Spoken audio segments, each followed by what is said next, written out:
Now, Mr. President, on a completely different matter, as Democrats have pushed their massive political takeover bill, S1, Americans' First Amendment rights and privacy rights have been thrust into center stage. The legislation contains multiple elements that would chill Americans' exercise of free speech and let Washington bureaucrats hoard more of citizens' private information without good cause. We know exactly how this can go wrong. Remember President Obama's IRS scandal. Unelected bureaucrats treated organizations differently, subjected Americans to unequal scrutiny depending on their beliefs.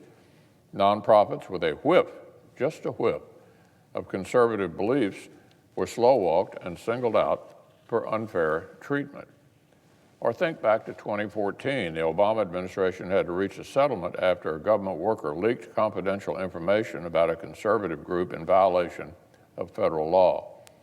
Unsurprisingly, those private details found their way to a liberal group that had plenty of ideas about what to do with it.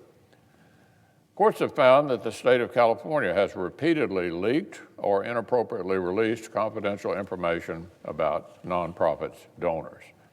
Last year, remembering all these incidents, the Treasury Department finalized action on a basic common sense principle. If there's no legitimate reason for the IRS to have certain information, then the IRS shouldn't collect it. Makes sense.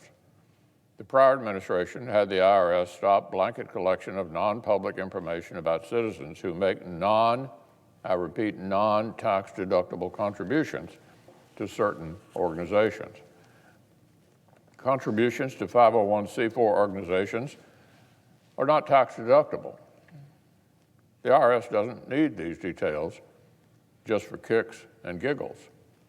But now, Democrats' political takeover bills would roll back this step and open new fronts in the far-left war on privacy and free speech. S1 would narrow the protections of the First Amendment. It would empower the feds with new authority to track and police the speech of Americans. This is the same bill that would essentially make Washington Democrats the Board of Elections for every county and state in America. I guess somehow maybe that wasn't enough. Well, I've worked with my colleague from Indiana, Senator Braun, on legislation to nip one part of this nonsense right in the bud.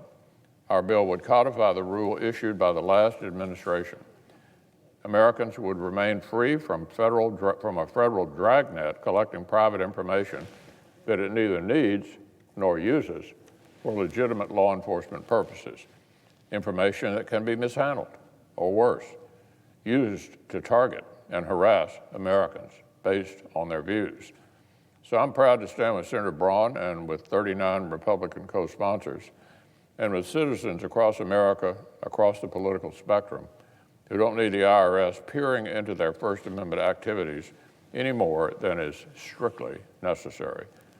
I would certainly urge all of our colleagues to support our simple bill.